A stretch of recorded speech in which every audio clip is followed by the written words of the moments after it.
Bismillahirrahmanirrahim. Assalamualaikum warahmatullahi wabarakatuh.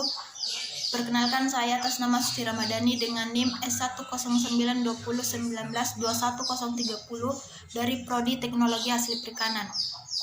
Baik, saya akan menyelesaikan tugas final minggu ke-8 mata kuliah mikrobiologi dengan tema atau materi mikroorganisme industri.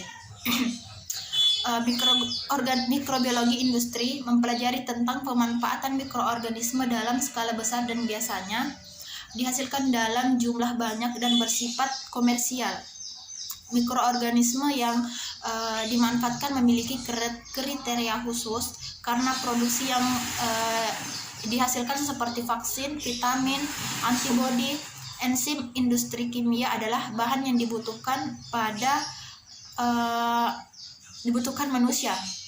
Kemudian pada bab ini akan dibahas tentang sejarah mikrobiologi industri, mikroorganisme yang dimanfaatkan dalam proses industri dan produk hasil mikrobiologi industri. Kemudian mikroorganisme industri harus dapat direkayasa secara genetik. Dalam mikrobiologi industri tradisional, peningkatan hasil diperoleh melalui proses mutasi dan seleksi.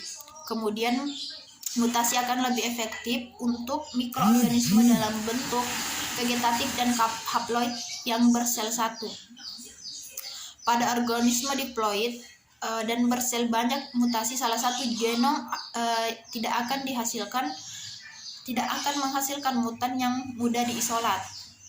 Kemudian untuk jamur yang berfilamen lebih disukai yang menghasilkan spora karena filamen tidak mampu mempermudah rekayasa genetika. Contohnya pada produk keju yang merupakan produk olahan susu yang sangat populer. Diperoleh dengan cara menggumpalkan susu penuh, susu skim atau campurannya menggunakan randet, suatu jenis enzim yang terdapat dalam sebuah hewan ruminansia muda. Kemudian produk sejenis keju di Indonesia secara tradisional sudah ada seperti dadi di Sumatera. Jenis keju sangat bervariasi tergantung pada jenis starter yang digunakan.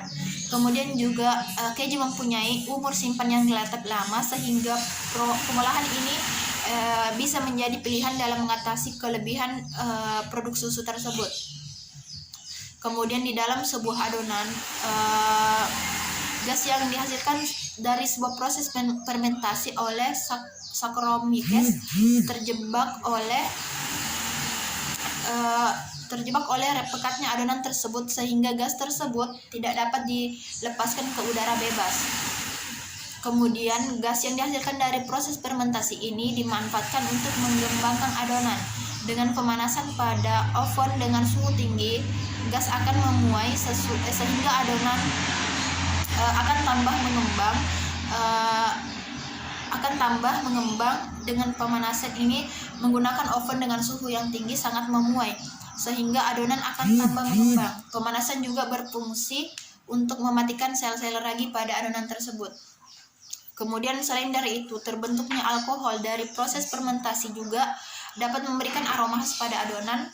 Dengan demikian, pemberian Saccharomyces dalam pembuatan roti selain berperan dalam mengembangkan adonan tersebut, dia juga dapat menambah aroma sehingga peningkatan cita rasa kepada konsumen. Mungkin